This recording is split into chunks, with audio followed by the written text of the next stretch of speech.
Hey everyone, welcome to Queerly Recommended, the podcast where we recommend queer books, films, TV shows, and more. I'm Tara Scott, and I review sapphic fiction at the Lesbian Review and Smart Bitches Trashy Books.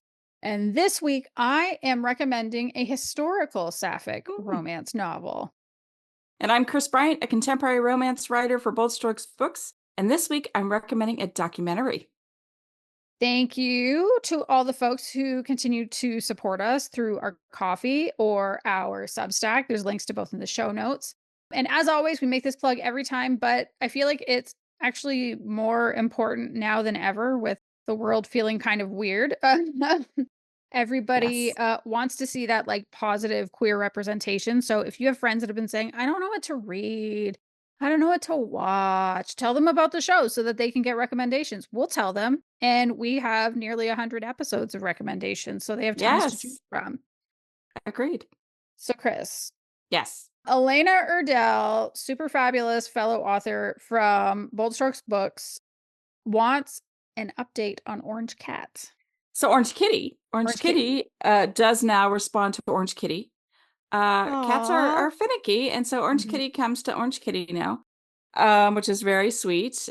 He has been showing up earlier and earlier. Like today, he showed up at 2. He had a late lunch, a little nap on the couch with me while we watched football. And I kicked him out because I'm back here getting ready to record. And he was all over the place, like, meow, meow, meow. I'm like, guess what? You're going to go outside because I can't have this. So he's outside right now. He'll probably come back in after we're done. But he has to be somebody's kitty. He does. He has to be somebody's kitty who just comes over because I have the best food and I pet and I brush and I play. So I think he likes the attention, which I don't blame him. Is that baby still coming? So baby kitty, Kiki, I haven't seen Kiki in 3 days and that scares me. But this has happened before where Kiki hasn't been around for like 2 or 3 days. So today is day number 3, but I have kept my eye out. I think it's kind of hard because the other cats are so close. Like Black Kitty stays up on the deck most of the time, even though he belongs across the street to the family that has 2 chocolate labs and 10 chickens. What? Right? I have chickens. I don't have chickens, but chickens are across the street from me. That's a lot of chickens. It's a lot of chickens. Don't you live in like a neighborhood too? I do. That seems like a lot of chickens for a neighborhood. It used to be 12. Oh boy. So I think, yes, and I don't think it's legal, but also nobody gives a shit about anything anymore and anywhere, and the cops don't care. So that's where I'm at on that. I feel like it could be worse, I guess. Yeah, it could be worse. Compared to your other neighbor. Yes, and it's right next door to that neighbor. Oh, did I tell you my story about the drug house is fixed up and went on the market? No. I didn't tell you this. Okay, so they fixed it up and they put it, the realtor was over there and putting a sign in the yard. And that afternoon, there was a couple looking at it and the lady comes over and she rings the doorbell. And like most people in today's world, we do not answer the doorbell ever. Like, why? But I was like, oh, she's from next door. She just saw the house. She probably wants to know things. So I opened the door and I went outside and I talked to her. And she's like, so do you know the neighbors? Were you close to them? I go, oh, let's have a conversation. So I explained to her, I said, well, hopefully they say I asked her if she has the disclosure form yet, because that's what you have to do is release a disclosure form on the house to disclose whether, somebody died there or like whatever, there's a problem with something. And so she's like, no, the realtor's getting it now. And I said, okay. So it used to be a drug house. I said for about 3 years, it was abandoned. She's like, oh my gosh, I can't believe that. It looks so beautiful inside. And I said, yeah, I've seen the pictures. And she's like, oh yeah, it has new blah, blah, blah, blah, blah, blah, new roof. I go, hold up. I go, does not have a new roof. It does not. There was somebody up there spraying some sort of glue stuff on it to kind of like seal it, like a sealant type thing. But it is not a new roof. So, but she seemed really sweet and she loves the Chiefs and she's like, and I like margaritas. So I kind of feel like if she was going to move in, like she would be an okay neighbor to have. But there's no sale pending on it. So I think they're still looking around, which is fair because, it's a tough, that's a I really hope that they're being honest about this house. And I will answer the door anytime somebody from over there comes over here and wants the truth. Oh, Because yeah. Did it used to be a that's grow up?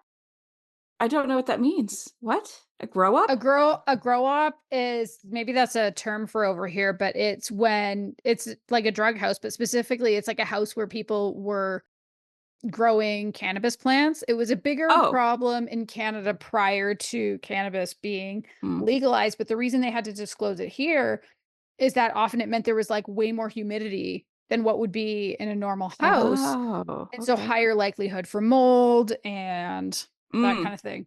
That's interesting. Maybe I haven't bought a house in a very long time, so I don't know the terminology, but I will say that was probably a meth house. Oh, no. Yeah, because Boy. Oh, sometimes boy. I don't know if you know what meth smells like, but it smells like cat piss. Oh. A former Sorry. laboratory. Yeah, that's what it smells like. It's like, oh, well, great. The house is going to blow up because, they're idiots and they're going to blow up the house and it's going to affect this house. And so, like, it's a whole thing. Mhm. So what else has been going on? How did your football card go? Nope, not just the card. How did your football card go? No, how did your football card show go? It was in a little town about an hour north of Kansas City, a little over an hour north of Kansas City, St. Joseph, Missouri, which I think is the home to like Jesse James or something. I don't know. St. Joe is it's known for some Something. something. Yeah. It's bad that I don't even Good for know. them. So anyway, so it was a small show and it was one of those last minute shows. They asked me, "Hey, you were first on the list. Do you want a table?" And I'm like, so I said, sure. So I like spent a really long time, had to price every card and just have Mhm. all those displays. And so it was kind of a home run for me. Nice. So everybody was complimenting me because, I'm a woman Mhm. and I'm very organized and I like to make things aesthetically pleasing. So Mm. everything was in its place and it was all organized and I had a banner and it was nice. And these guys are like the sweetest guys. They were like, "Oh my Aw, goodness, you showed us how to do a show. You showed us how to set things up, how to organize things." It was very nice. that's amazing. Was. And I really enjoyed my neighbor on one side. He was a lot of fun. It turns out he's an architect. He's part retired, part working, and he kind of just does this for fun. And he focuses on 60s, 70s, that kind of baseball Mhm. and different sports. And so everybody kind of has their little niche, I guess. And like for me, Yeah. it's rookies and quarterbacks. Like that's what I want to sell. Mm. And there was this other kid, his name was Colin, and he was so delightful. He sounded and acted just like Dylan from Modern Family. Oh my Like goodness. I would hear him talk and I would just start laughing. And on Yeah. Sunday, I told him, I said, "Hey," because he came over, he goes, "You are the only woman I've ever seen who sells cards." So he's been doing it for a very long time. He had 3 8-foot tables full of just cards. Whoa. Like he sells base cards, he sells everything. And he was just very, very nice and very sweet. And it was a very welcoming event. So I felt good. It was like the first day I didn't sell as much. Good. The second day was just like, it was fantastic. So I feel good going into this next weekend. Mhm. I have another show, but that's it. I only have the 2 shows for the year. It fills up quickly. People get tables, they fill up quickly. I'm just surprised by the card industry as a whole. What is it? Pokemon Oh, yeah. and Pokemon's been around for almost 3 decades now. Yep, Magic the And Gathering. yes, exactly that too. Those two are the big ones. It was funny. I was on my way to the shop for work and I was like, "Oh, what is this? A collectible place?" So I just stopped in. I was like, "Hey, do you have football cards?" And he was like, "Scoff." Because everything they had tables, they had tables set up for 100 people, and they do like I don't know, they do like trades or something with Pokemon, and they have like openings and stuff, and everybody Whoa. shows up. It is a community that I know nothing about. Somebody needs to But make a documentary about it. If a documentary already exists, email us yes. at podcast@queerlyrecommended.com and tell us all about it. I know. It was amazing to me. It just that's a whole different thing. It's kind of Yeah. like, do I want to go down that path? I don't want to go down that path, but like I could branch out to different sports if I wanted to. Yeah, so I did that. That was kind of fun. And I'm gonna tell you, guess what I'm doing this week? Getting a tattoo. No, no, oh, That's a no. guess. It doesn't mean it's a good Well, guess. it's true. It's true. It You're was a good guess. starting singing lessons? Nope. No. I'm actually going to see John Edward. Oh, the medium. I know. Yes. Yes. You're going I'm so back? excited. I'm going back. He and his entourage are coming back into town, and I have Mhm. been excited for this. And yeah, I'm Yeah, gonna you go. love that guy. I had a great time. I love his manager. Like, Mhm. Kat is amazing. Yeah, so I'm gonna have a late dinner, hang out with Kat for a little bit. We're gonna, who knows? We'll see if my mom comes through or Mhm. Molly or whatever. I mean, you Oh never my know. god. Last time, Or I think I both took because 'cause they're or hanging both. out? Oh my gosh, that would be amazing. Last time, somebody's horses came through. No Yeah, he's like, way. "I've never had this." He goes, "I've had maybe 1 horse, but I've never had 8." Like, the 8 horses came through. That is It was like, wild. be a believer or not, it was still, regardless, it was still really it was such an incredible experience. There are so many people that need this, that want this, and maybe that look for it, and the thing that I Mhm. like about him is he's like, "No, it's not you, it's coming through you, but it's for the person next to you," or whatever. So, he doesn't give me Mm. false hope. He doesn't, like, sugarcoat things, nothing like that. It's not very vague. Like, it's very Yeah. specific, and I like that, and it's funny because I think we talked about this before, you see all these skits where they make fun of mediums, and it's not like that. It's totally different, because I've always been a Yeah. skeptic. Like, especially, like, my friend, she's like, "Oh, I'm gonna go see the Long Island whatever." I'm like, or Tyler Scott, I think is his name. But I Mhm. watched him and I was like, I don't know, maybe so. Yeah. So that's what I'm doing. So I wanted to tell you that. That's very cool. So, Oh. I think, because of my upbringing in that, like, extremely religious Christian, there's this huge, like, mediums are bullshit and Right. all that counts, and there's some anything that's tied to sort of a culty, like, even despite like, occult, not culty, I think, Right. extreme Christianity is also a cult. But It is. I can't go near Ouija boards, I can't go near tarot, and I think Mhm. mediums sort of fall there for me, but I have a cousin who lost her son, and I think it was almost 2 years ago. He was on vacation, and he was found drowned, and, like, he was just Mm-mm. found it was in a pool, and it was kind of this, Oh like, my gosh. they just didn't know. They didn't know what had happened, and she and her daughter went to a medium that was within driving distance, so, that could be, I don't know, hours, but still, like, they went to one, and she got so much peace from Oh, that and got closure, and the way my cousin was describing it, the things that this person said, it was like they had literally talked to her son. Like, it wow. was just specific of how he would speak, and even pulled in her daughter had been saying something in the car over and over and over on the way there. That phrase Mm, came came up through. in the conversation, Oh, and so after I heard that, I was like, "You know yep. what? It Hmm. might not be for me, but I Yeah. can't say anything to anybody about it because it was just like a different version of her when I saw her. Like, just this, she's not okay, but she's okay Yeah. because she got to have kind of like that final conversation Hmm.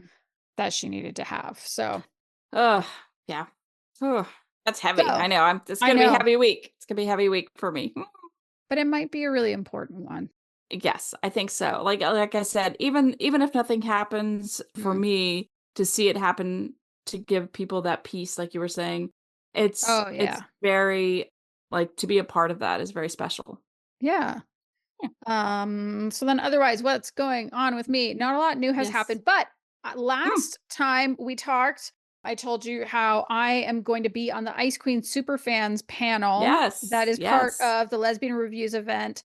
Frozen Attitudes, Melted Hearts, Ice Queen weekend. I do love an Ice Queen. I really do. So it's still October 26th, same as I said last time. It Mm. is free for people who are TLR champions, $25 for everyone else. But Oh, because I'm on a panel, I've been given one free ticket to give away. So if you want to come to this event, you can tag me or the Queerly Recommended account on Twitter, or you can send a DM to the Queerly Recommended Facebook or Instagram accounts. Please do not send them to my personal accounts. Those are my family accounts. Just send them to the accounts for the podcast and just tell me who your favorite Ice Queen is. And I will pick a random person and pass your email address over to Sheena, who will hook you up with nice. a free ticket. Woo! Mhm. Very I'm nice, getting very excited nice. about it. Oh, I bet. I do love an Ice Queen. I mean, feel like every other episode I'm recommending an Ice Queen book or talking about one. And I don't know if that's an exaggeration or not. It feels possible. That's true, that's true. Who can say? All right, Kris, Yes. what have you been watching lately? Well, it's October, so that means all the shows are starting again. Like, Mhm. even the ones on Netflix. I That is have weird. it is. Well, I mean, it's I think like Love is Blind starts, There's because I'm another but one? yes, Oh, yeah, I suppose they're yes, just gonna keep doing them. because people like me watch them. Mhm. So there's that. My Walking Dead, Daryl Dixon, the book of Daryl is starts again. I think it starts Sunday. I'm super excited. Every show starts up again. Like this is the Mhm. time when every show starts up. I've started watching like the 911s. They've started Mhm. up. I've watched them. And of course, I have been watching football because my team, knock on wood, is undefeated. But hopefully by the time this airs, it will still be the case. So, Mhm. but so I've been watching a lot of football. I have a fantasy football team, so I have been more invested. And with the football cards, like I'm football everything all the time. Oh, yeah. So yeah, so I don't stop. So that's what I have been watching. I haven't had any time to read because it's hard to price cards and read at the same time. So Fair TV point. is yeah, TV is my thing right now at the moment. What about Mhm. you? What have you been reading or watching? I talked recently about this is my usual Drag Race update. I think I mentioned last time that I've been watching Global All Stars, and I have not been loving it. Yeah. I love it even less. I was Oh so no. mad watching it. So we're recording this on Sunday, September 29th. So another episode will be out since then. But I was so mad at like who was sent home. And the whole thing is so it's just weird. I think this season is a fail. And I know lots of people are mad. Like it Mm, doesn't feel like it's fair. They did a roast episode, which like roasts are very funny, right? Like you get mhm. people basically getting up, and it is a particular style Okay. of comedy, but roasts are not universal. They are not done in every country in the world. They Right. are not done in many of the countries that were represented in that episode. And they didn't coach them. They just had Graham Norton come on and have a conversation. And I was like, really? Hmm. That's more like an Really? interview. Right. Like, so it was kind of, I was like, how does that make it fair? How do you expect somebody to learn a whole particular type of sensibility of comedy that's very particular to like the UK, Australia, US? We don't even really do them in Canada. They can be done, but like it's not a part of our comedic traditions as far as I know. So I don't know. It's just like it's super pissed me off. But then here is the beautiful thing. I knew that a new season of RuPaul's Drag Race UK was starting, and I was like, okay, which one do I watch first? Do I watch the latest Global All Stars or do I watch the new UK first? And I was like, no, I'm probably going to hate the Global All Stars. So I'm going to watch that one first. And then I'm going to watch UK.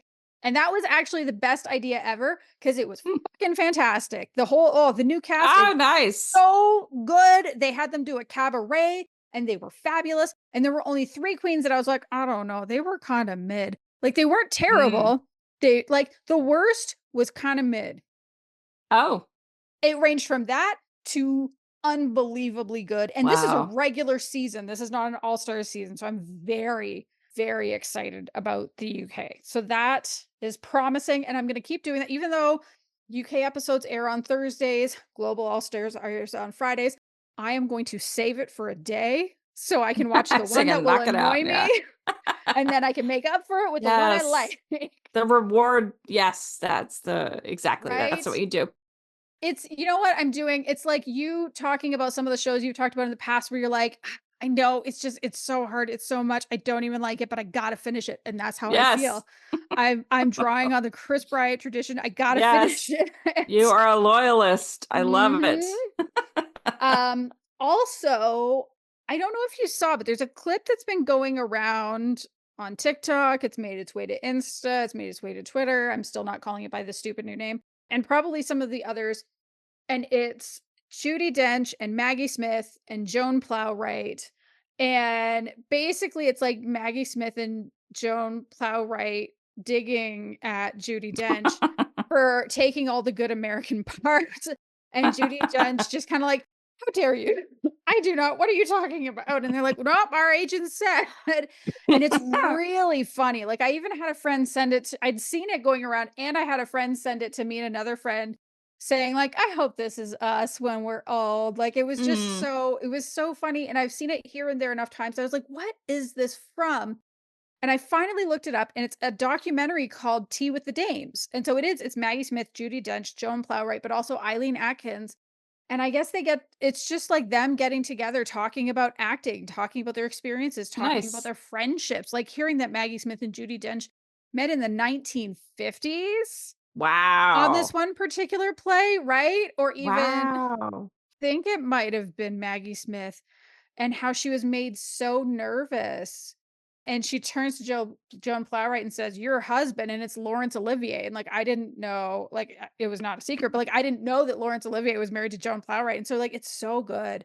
And I'm only about halfway through and I stopped. And then, like books and life and whatever got into the Right. way. And then the news came out about Maggie Smith dying. Oh, yeah. And it's kind of I love it that it's the last thing I'm watching, and so I'm gonna go back to that because it's very good, and they go between, like, that just energy that people who have been friends forever and have just so much mutual respect and admiration and enjoy each other's company. So there's some, Yes. like, really fun moments and also really thoughtful moments, and so I really enjoy it. It's not queer at all, so Mm. it's not ever gonna be an official But it recommendation. sounds good though. I mean, I'll probably watch it for sure. It's so good. It's so good. So yeah, I'm really loving that. And I read a couple books. I read a book called I'll Get Back to You by Becca Grishow. And it's a holiday romance, but it's a Thanksgiving romance. And I don't think Mm, I've read like a Thanksgiving specific romance. Most of it takes place around Thanksgiving and a little bit after it. And it's a fake relationship one. So Murphy is the main character. Every year she goes to Florida with her parents because they're like, fuck Thanksgiving, let's go to Florida. But this year she skips out on the trip because yeah. her very, very best friend Kat is coming back from the University of Illinois so they can celebrate their birthdays together. She was supposed to transfer to the university with her and it just didn't work out. And so there's been this like just she's just been waiting. This is what she needs. She's so excited to see Kat, but then Kat brings her new boyfriend, including to the Ooh. bar for what's supposed to be their like one-on-one time. And they're supposed to be a sleepover after they're 21. And so Murphy is pissed and she's kind of rude and but also like I get it. She skipped out Her on feelings are the hurt. family Yeah. tradition. Yeah, her feelings are hurt and her friend is just like sort of flippant about it all and like I get the whole when you're initially loved up. It just made me Oh, yeah. remember how much I hated those years in some ways. Like there were a lot of good times, but it was always so annoying when somebody would get a new boyfriend or Yes. girlfriend. Mhm. I was like, It was "Well, it was fun while we were friends," and then, mhm. that always comes first, and so, yeah, it's good for your friend, but also it's bad for you. Yeah, so it's very she's so in her feelings about it, and they decide Mm. to call off the night and her friend and boyfriend leave, but then she runs into Ellie at the bar, who is somebody that they went to high school with, and Ellie's very cute. Ellie is also queer, which is great for Murphy because she's feels like a very lonely lesbian in a small town, Hmm. and is kind of like, "Oh, maybe this like we're vibing, this is good." They get hammered. They go back to Murphy's parents' place where they just like fall asleep. They don't do anything, but it's like, "Oh, maybe there could be something here." And she's like, "No, no, no, no. Mhm. I broke up with a girlfriend recently. I'm not really into it." And then it also turns out that Ellie's mom is the professor teaching the class that Murphy failed and is retaking Oh.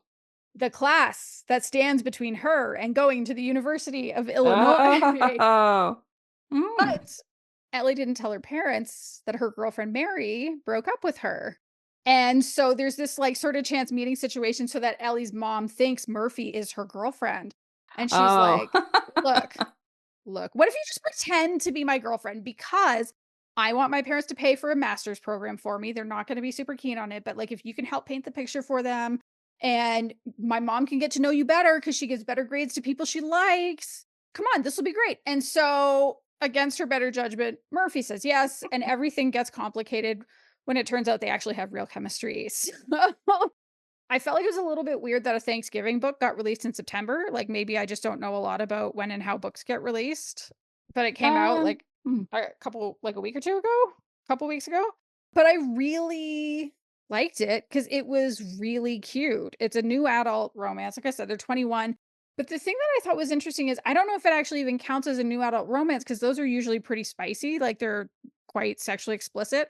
This one is not at all. And so I think it might just be more of like a coming of age, growing up, failure to launch Mm. kind of book because it's really about like the romance is there and it's really important, but also Murphy has to figure out what it is that she actually wants in her life because it's clear she wants to go to the University of Illinois, but it sounds mostly like she wants to go so that she can be with Kat and not so much Right. because she wants a degree from the University of Illinois.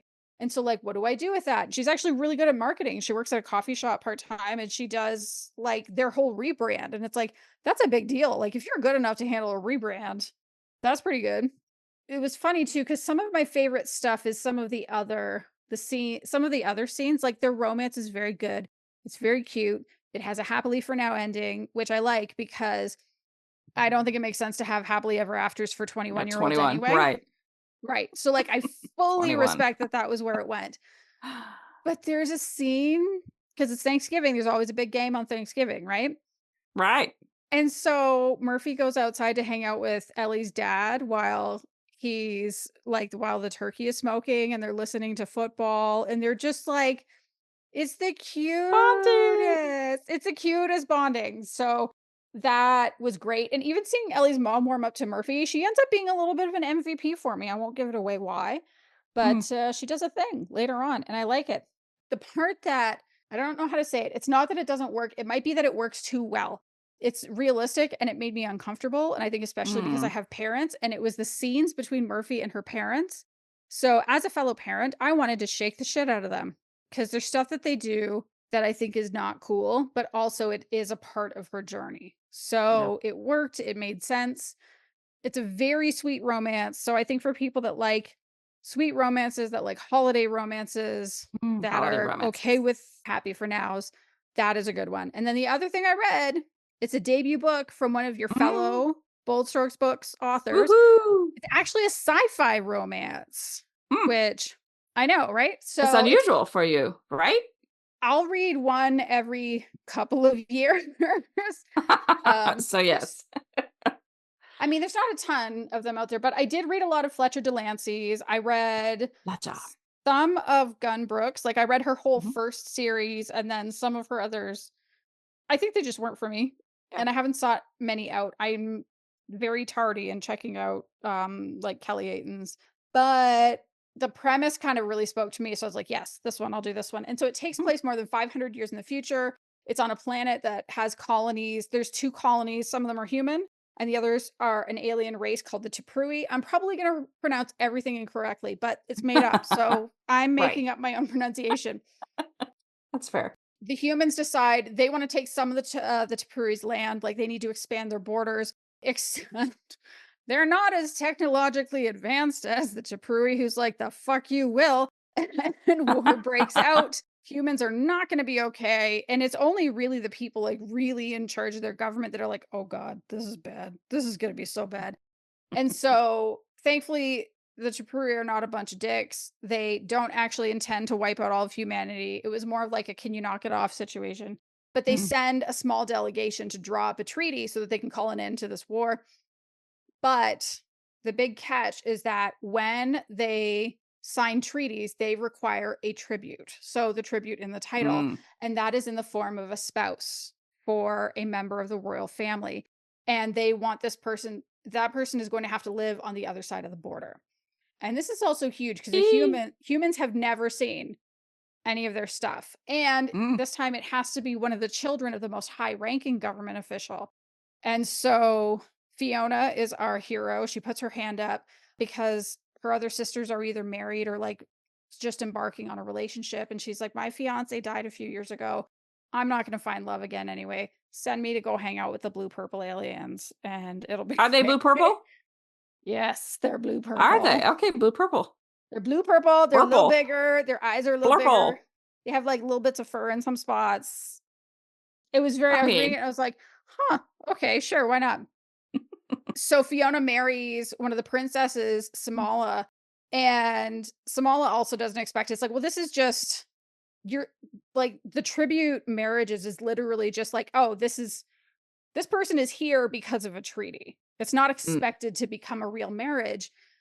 But then they actually really like each other and they get mm. along really well, and they don't expect anything to happen, but as they're getting to know each other and they're learning each other's cultures and Fiona meets Samala's children because she's also widowed, there's this like, "Oh, what do we do with all this?" And also there's somebody's trying to assassinate Fiona. So, that's kind of like the broader My strokes of the plot. goodness. I know, a lot is happening, but I really liked it. Like, I really, really liked it.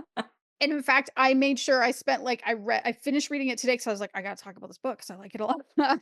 The perspective shifts back and forth between the 2 women, and what Mhm. I like about that is that the reader knows that Samala is part of the delegation when they go over to negotiate the treaty. Fiona doesn't know it's her because they try to keep the identity secret in case anybody tries to assassinate her because Oh, she's part of yeah. the royal family.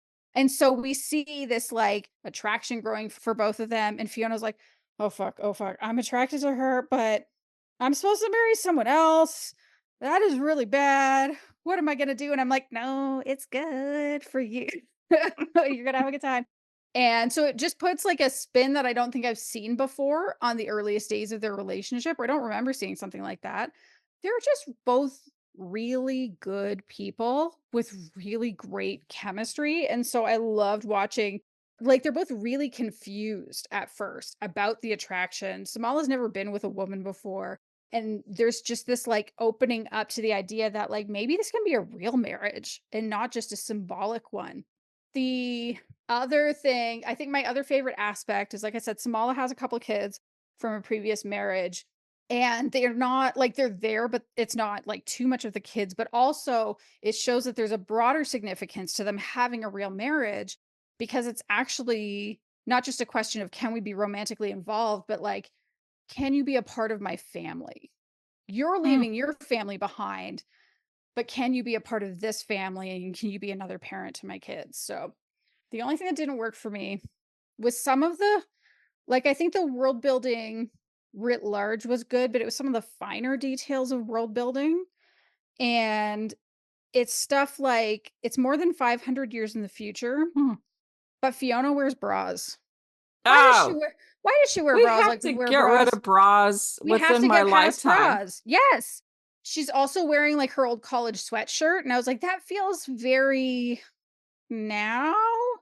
They're still using showers for bathing, which good for them, glad they're bathing, and they're watching old earth vids like romantic comedies. One of the kids talks about the movie Cinderella, and it's like, "Are you really Mm, gonna watch a movie from 500 years ago?" So I think for me, just the fact that, like, it's supposed to be so far in the future on another planet, and it was a little strange to me that it was so very reminiscent mhm. of our current world, but because it's a first book, that's not something that I really hold against it. I love the characters. I love their relationship. There were times where I was like feeling feelings. Towards the end, I was slowing my reading down because I loved what was happening. So Yeah, I think Tribute was great, and I'm gonna keep my eye on this author because I wanna see Nice. what's next. Nice. I'm glad you enjoyed it. Thank you, me too. Way to go, Yeah. BSB, for finding this new Yay! new author. I'm glad they did. So, Chris, what Yes. is your official recommendation this week? Well, my official recommendation is one that you recommended to me earlier this weekend. It is a documentary on Netflix called Will and Harper. Which, when you say recommended, I said, "Hey, this is out." Not that I watched it. Right. She hasn't watched it. She's like, "Hey, maybe you want to watch this." And I said, "Okay, I'll give it a try." And so I watched it and I absolutely loved it. So here's the synopsis. In this intimate portrayal of friendship, transition, and America, Will Ferrell and his close friend of 30 years decide to go on a cross-country road trip to explore a new chapter in their relationship. Mhm. Mhm. Okay, so I cried 3 times in this documentary. Aw. And the first time happened within the first 5 minutes. Oh my goodness. Yeah. Okay. But I mean, we know I cry at everything, but Yeah, this you was got a such big a heart. special, yeah, it's such a special documentary. It really was. Mhm. So basically, what happened was during COVID shutdown, Will Ferrell, I think we all know who Will is, actor Mhm. famous for like Saturday Night Live and Elf. Come on, And Elf. Step Brothers and Talladega Right. Nights and Right. Eurovision. Yeah. All that good stuff. Well, he gets an email from a close friend who tells him that they are transitioning. Harper is 61 and used to be a writer at Saturday Night Live. Mhm. And that's how they met. They both were hired around the same time. So 30 years ago, they both started at Saturday Night Live. And like a little backstory about how this came about is that Harper loves road trips, like has spent 30 plus years taking weeks and months out of their life to travel the United States. You know, there are a lot of Yeah. people who do that. So she thought that once she transitioned, she wouldn't be able to visit the same people, visit the same places, just kind of out of fear. And so Mhm. Will says, "Hey, I have an idea. Why don't I go with you and we make a documentary?" So it was That's such a cool. great idea. Yeah. And so I guess Harper was like, no, at first. Harper's like, no, I don't want to do this. And Will's like, I think this will be good. It's just good exposure. It gives you the ability to be more comfortable in front of people. And so sure enough, they decide to do it and they get in the car and they start off in New York and Mhm. Will flies out there and meets Harper and they go to have breakfast with her children. And so Mhm. Will talks to the kids like how was it when she transitioned? What did you have any issues or problems? And these kids are so cool. They're like, "Yeah, no, that's cool." Love It was that. like we didn't have any issues. You know, they're young, like 20s or something in New Yeah. York. I mean, just the hippest kids. So that was really cute to see that, see the supportive side of the family. Mhm. That was really sweet. And then they go to the studio, the NBC studio where they record Saturday night. That is so hard for me to say. Saturday Night Live. You did it. Saturday Night Live. SNL. Yay. SNL. There we go. So it was cool because Tina Fey's there, Seth Meyers, Colin, who does the news, they're all Oh, there and they're yeah. sitting around talking and laughing and just having a really good time. And it was very cool to see how supportive they were. Mhm. And Lorne Michaels, he's like the big Yeah. He's the guy on campus. creator. Like he is the creator. And like his reaction was just kind of like he was bothered. And it could have just been, I'm so busy. I I Mhm. don't have time for this type thing because there are people Yeah. like that. Like my boss is very much like that. I don't know that it was like oh my gosh, you know, I don't approve or whatever. It wasn't Yeah. anything like that. It was just like a weird reaction, like, okay, I'm busy. And the hug was kind of awkward. And, and then it was like, okay, well, let's get on the road. Oh, one thing that I thought was interesting was when they were sitting around having lunch with the rest of the crew, Tina Fey said something, was like, oh, so, they were talking about how shady alleys are in New York City, how sometimes Mm. it's Mhm. dark and unsafe.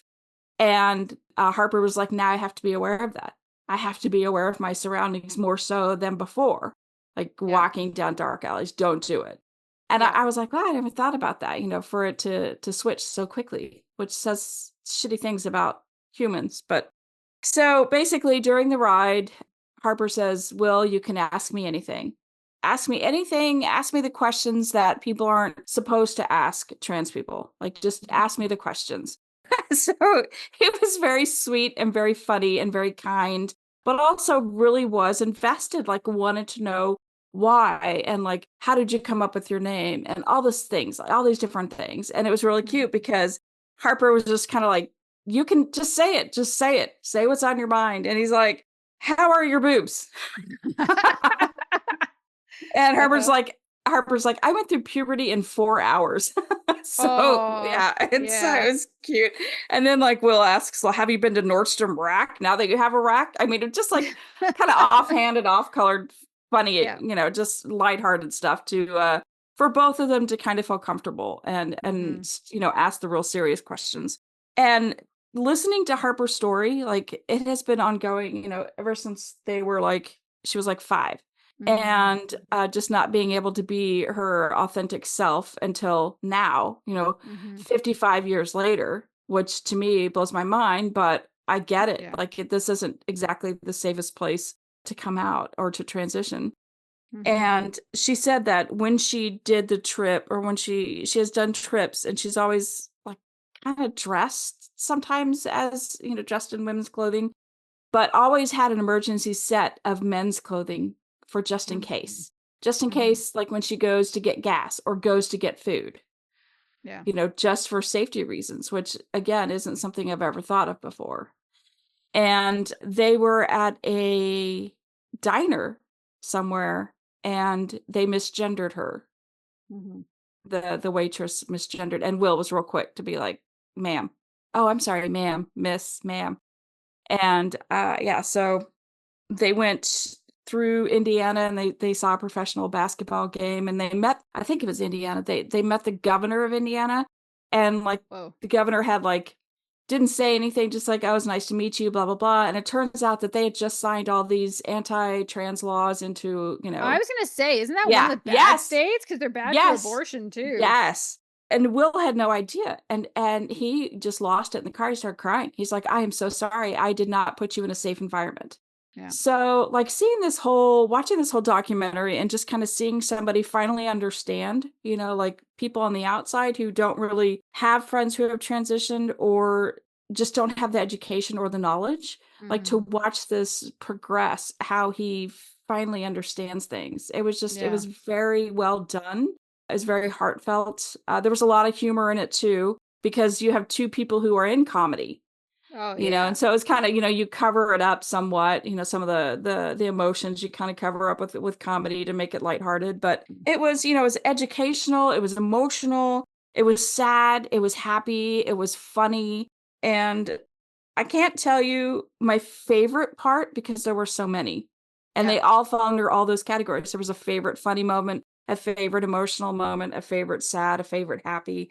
Mhm. Kristen Wiig is in there and she has an amazing part in this. Oh, It's great. absolutely amazing. I cannot wait to hear you. Mhm. You're gonna call me or text me or blow up I my phone am. after you watch this. Oh, I can tell. I can I tell. absolutely am. I'm so excited for this one, and Yes. it's one that I first heard about a month or 2 ago because there started to be a bit of a drumbeat in the media Mhm. news about it, and my first thought was like, "Oh god, I hope they don't fuck it up." And then everything I saw was pretty positive, and there's been memes going around pulling like a quote from, I don't know if it was in an interview or what, but Will Ferrell basically saying like, if you're transphobic, it's because you're afraid. It's not because of anything Right. to do with trans people. I just read well, I was telling you before we started recording, I just read a review of it from Autostraddle that was written by a trans woman who was talking about how, like, it's not about always getting it right, it's about trying, and I'm hoping, like, there's a lot of people that don't know how they're supposed to feel about trans Right. people Right. because the far right has been using trans people as a wedge issue to try to, like, if they can win on trans people, well, then they can also win on not just Americans, but like, sorry, I meant to say marriage equality. Like, then they can go after marriage equality and protections in the Right. workplace. And it's basically this, like, we want to drive all queer people back in the closet.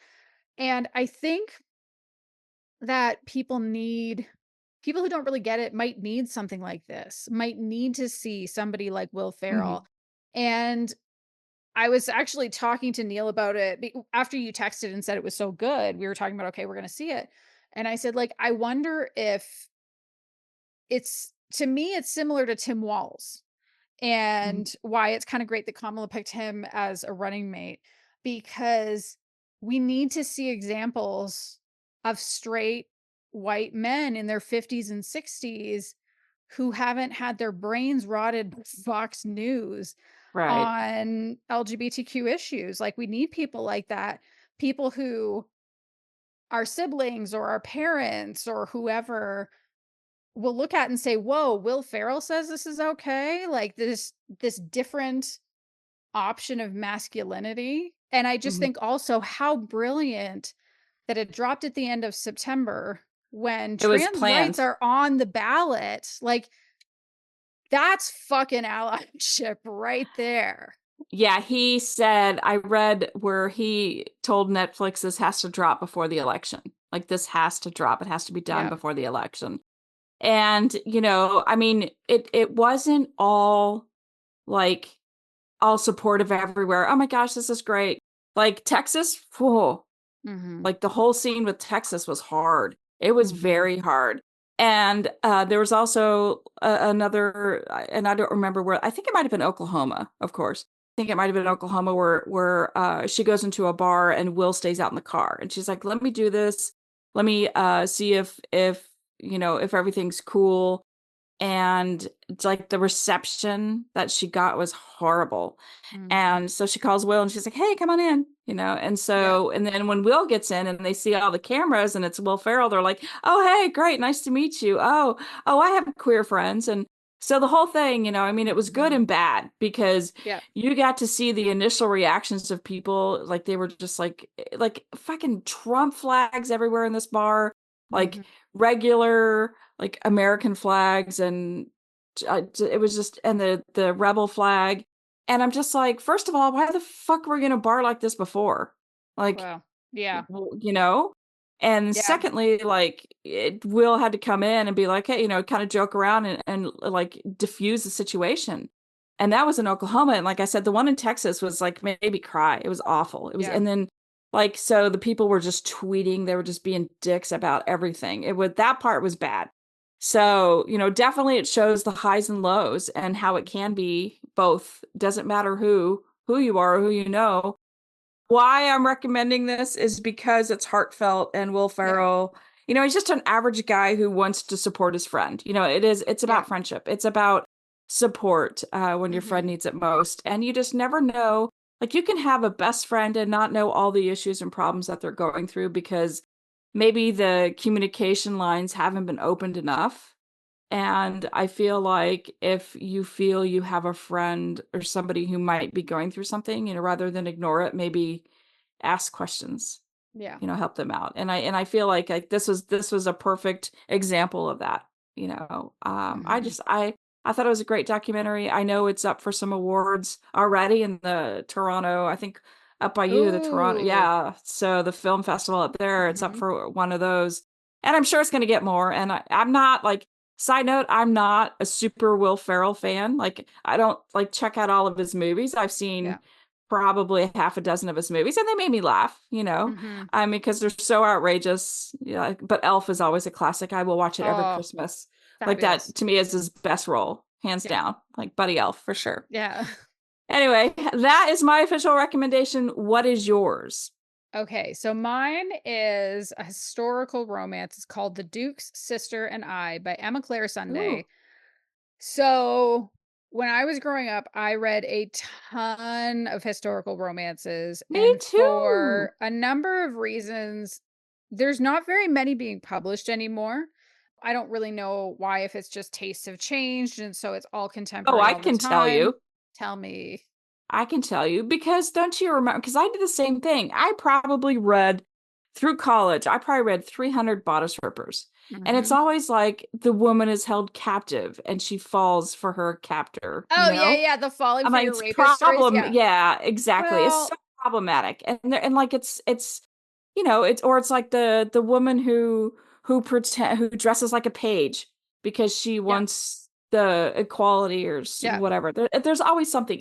And so nobody wants to read that anymore. Like, no, you can't go Well, back forward. I remember before I started reading sapphic fiction, so it would have been 2010 because Mhm. I started reading sapphic fiction in probably 2011. Yeah, so 2010, like I was back to reading historical romances, Mm, and it wasn't like that anymore, thank goodness, because there was more of like mm. Courtney Milan and Tessa Dare and a bunch of other people whose names escape me right now. There were a lot of people. But it's just kind of gone. And I've had conversations with people though where it's also hard to read about like dukes and like these freaking Yeah, royal people where they have all this money and it's like, where did the money come from? Did it right. come from slavery? Did it Did come it? from Did exploiting it? people? Yeah, Oh, for was it the sure, sugar for trade? sure. Like it never gets addressed. And so I'll admit I still have a little bit. What a way to start talking about a historical book. Sorry, it was my fault. I'm so sorry. But when I saw this on NetGalley, I was like, "Well, I have to try it. I just have to try it." And so I did. And so it takes place in the 1820s. It is Loretta Linfield's third season to try to find a husband. Her dad is a rich baron. Apparently, barons are at the bottom of the hierarchy of royals. Whatever. Hmm. Are they royals? I don't know. Please don't get mad at me if you are really up on the differences between dukes and barons and all the in-betweens. But her dad is like, "This is it. This is the year. You're getting married this year. It's going to be great." Nobody knows why Loretta hasn't found a husband yet, given like she's really beautiful and her father is really wealthy. Hmm. And even she's like, "Why don't I ever find men interesting?" And it's like, "You're a lesbian. That's probably why," which is what we all know because we've seen the cover. But the Duke of Colchester gets very interested in her and he's very kind. And so Loretta feels like, "Well, I have to marry somebody. This guy, he's pretty okay. I can probably live with him. I can probably make a family with him." But her life gets extremely complicated and confusing for her. She's so proper. And then she starts to realize, uh-oh, there is one person who makes my heart race. And Ah. it's the Duke's very not proper sister, Charlotte, who's banged half the ladies in town. So this is a Harlequin historical, and it's Wow. so freaking good. And also, that was the part I was waiting until after the description. I lost my mind when I saw Harlequin was putting this out because I read so many Harlequins in high school. I read so many Harlequin historicals in high school too. It was funny. There were certain things like the sex is not very explicit, and some of it fades directly to black, and I didn't care because I was like, "Yeah, Harlequin, go, being yourself. You're doing the thing." Like, seeing, like, the full Right. Harlequin treatment for a sapphic romance, it just made me so happy, and so it's a dual perspective romance, and I was really glad to see that. I do like single perspective romances too, but in this case, Charlotte and Loretta are such different people and neither of them saw this coming, and so I was so glad to see what they experienced. So, like, Loretta, she, of course, has never been with a woman before and didn't even know it was possible to be Mm. attracted to a woman before, and so she has this whole journey of self-discovery, and Charlotte, like I flippantly said, she banged a bunch of women. Like, she has, though, like, a lot of the women that are out there in the marriage market, she slept with them, whether it's, like, a one-night stand or they've had a couple week affairs or whatever. But she knows, "I can only have fun." Like, she just doesn't wanna get Right. married, and she knows there's nothing more for her than being able to have fun, and doesn't expect to find something lasting because that's not accessible to her in that time. So we see these 2 people work through all these misconceptions and come to a really beautiful place by the end. And it had all these other layers that I didn't expect. And you know what? I'll say this is my bias. I didn't expect a Harlequin to include all these layers because there was a lot of thoughtfulness that was put into some of the social commentary in the story. As one example, Charlotte is a painter and she's an incredibly talented painter and nobody knows. Now, she only has her brother left. He is her guardian, even though she's an adult, but because she's a woman, Mm. needs a Yeah. guardian until she finds a husband to be her minder. See? Yeah. He doesn't even know that she is a painter. The only person who knows is her best friend Nathaniel because his name gets attached to the paintings when they go to Oh. shows. Everybody thinks he's the one that does it. And they have Oh, this like revenue share model where his name that's goes on awesome, it. yeah. She gets 70%, he gets 30%. And she needs this because her brother has said, "I'm not giving you any spending money until you get married," or something like that. Like, he cuts off her spending money, and she's like, "Well, how the fuck am I gonna get painting supplies? Gotta sell my paintings, I Ah, guess." "Hey, Nathaniel, how do you feel about" and so, even just the fact that, like, she is an adult woman who is financially dependent on her brother, obviously, he's still keeping her in clothes and food and a roof over her head and all that, but still, she has no autonomy. And there was also some really interesting class commentary with Loretta's dad. He has incredible art pieces in their home, just beautiful art from very famous names. And he could not care less because the only reason he has it is he mhm, wants people to ooh and ah at them and say, look at his wealth and look at his taste. Because he's only a baron, he's making up for the title with his purchasing power and his so called taste. It also has this other really fun and cool element to it, which is there's an underground queer community there that nice. meets up kind of regularly. And as long as you're in the community and you know the way to get into this secret place, you can show up, you can wear what you want. Like, because it's attached to the theater community, there's like costumes that they can put it on. So like people can get in drag, they can dance with who they want, they can kiss freely. And Orgy! No? that's it. Well, not in a Harlequin. It probably happened though. Yeah. It absolutely happened. So Okay. to go back to what I was saying at the beginning, the only thing that gives me pause is that kind of, so where'd the money come from anyway? There's not Um, really an acknowledgement of like, why is Loretta's father so rich?